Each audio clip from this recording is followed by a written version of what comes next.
তবে জীবনের একেবারে জৈবিক কাজকর্মের সঙ্গেও কিন্তু প্রযুক্তি জুড়ে দেওয়া সম্ভব। আর প্রযুক্তির এই শাখাকে বলা হয় বায়োইনফরমেটিক্স, অর্থাৎ জৈব তথ্য প্রযুক্তি। আর এই বায়োইনফরমেটিক্স নিয়ে গবেষণা চলছে রাজধানীর ইউনিভার্সিটি অফ ডেভেলপমেন্ট অল্টারনেটিভ বিশ্ববিদ্যালয়ে। আপাতত ঔষধি গাছের একটি তথ্য ভান্ডার তৈরি করেছেন সেখানকার গবেষকরা। জীববিজ্ঞানের কম্পিউটার ভিত্তিক শাখা হচ্ছে বায়ো ইনফরমেটিক্স বা জৈব তথ্য প্রযুক্তি। আরো সহজে বলা যায় কম্পিউটার ইঞ্জিনিয়ারিং এবং জীববিজ্ঞানের সম্মিলিত রূপই হলো জৈব তথ্য প্রযুক্তি। 2010 সাল থেকে জৈব তথ্য প্রযুক্তি নিয়ে কাজ শুরু করেন ইউনিভার্সিটি অফ ডেভেলপমেন্ট অল্টারনেটিভ নামক বিশ্ববিদ্যালয়ের কয়েকজন গবেষক।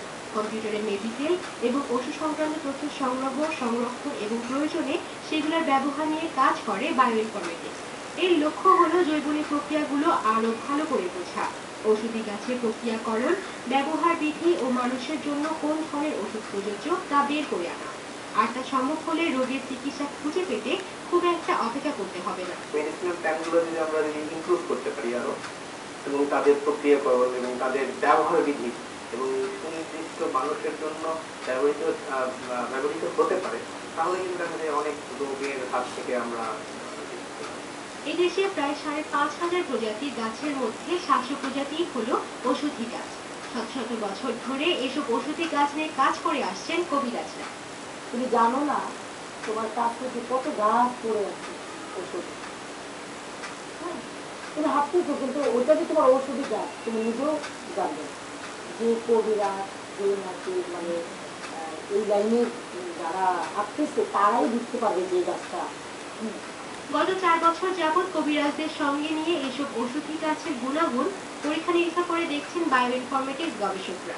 আমরা হার্বিরিয়ামের যে গাছগুলোকে আমরা দেখছি তাদের অ্যাকচুয়াল বৈজ্ঞানিক নাম কি, তারা কোন প্রজাতির, তারপরে কবিরাজরা যেটা বলছেন যে একটা কোনো বিশেষ গাছ ডায়াবেটিস ছাড়ায়, আমরা তখন গবেষণাগারে আমরা তখন দেখছি যে এটা আসলেই সারাতে পারে।